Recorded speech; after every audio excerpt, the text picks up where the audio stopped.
Man, thank you so much, Ben.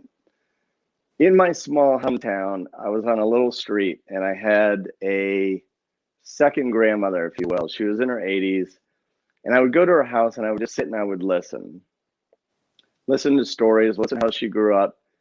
That started to kind of lean in and pull at my heartstrings that sometimes those that are older in this culture in America are tend to have been forgotten.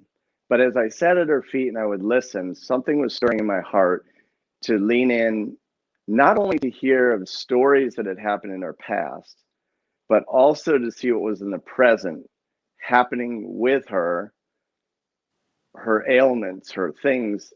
I had a desire to almost help her in whatever way I could. And the first way was to just listen to her.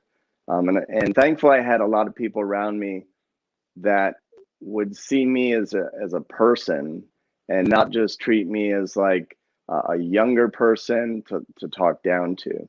So that was one thing that really stirred my heart.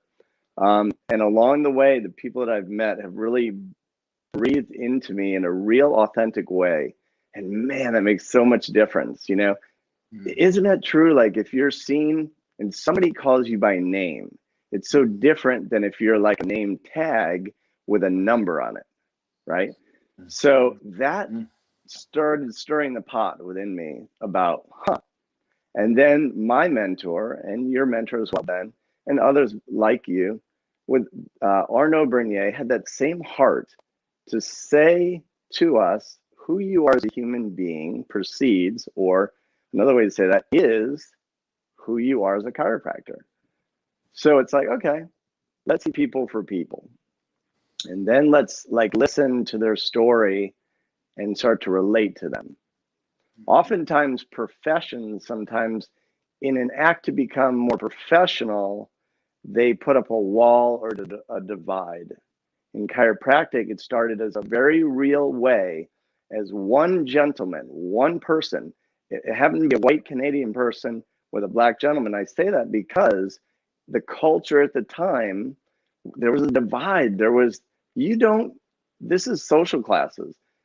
All of that was broken down to a heart of a man serving another man, a human being. And, you know, I stepped into that field, and we're all kind of stepping into that, whether we realize it or not. And as my brother Wade put here, and it's almost like a pool. It's just yummy. It just seems to create this yumminess or a delicious invitation to more. And so maybe that's new for some people, you know? Sometimes seeing people as human means that we also have to be seen. And we're not always comfortable with that. So just take a little baby step, just listen and breathe and just take that in. And so for me, it seemed to happen very naturally. Maybe that's because we had animals. I had other female role models, my neighbor who was like a grandmother, my grandmother, and I was also raised by my mom because my father had passed away at about age 15, which was another tug at my heartstrings that said, how come he died of cancer? What is health? What is vitality? What is this will to live? And that caused me to lean into a health profession that in chiropractic is more than health. It's about your life and living. So I hope that gets a little bit of, you know, there's more to that conversation.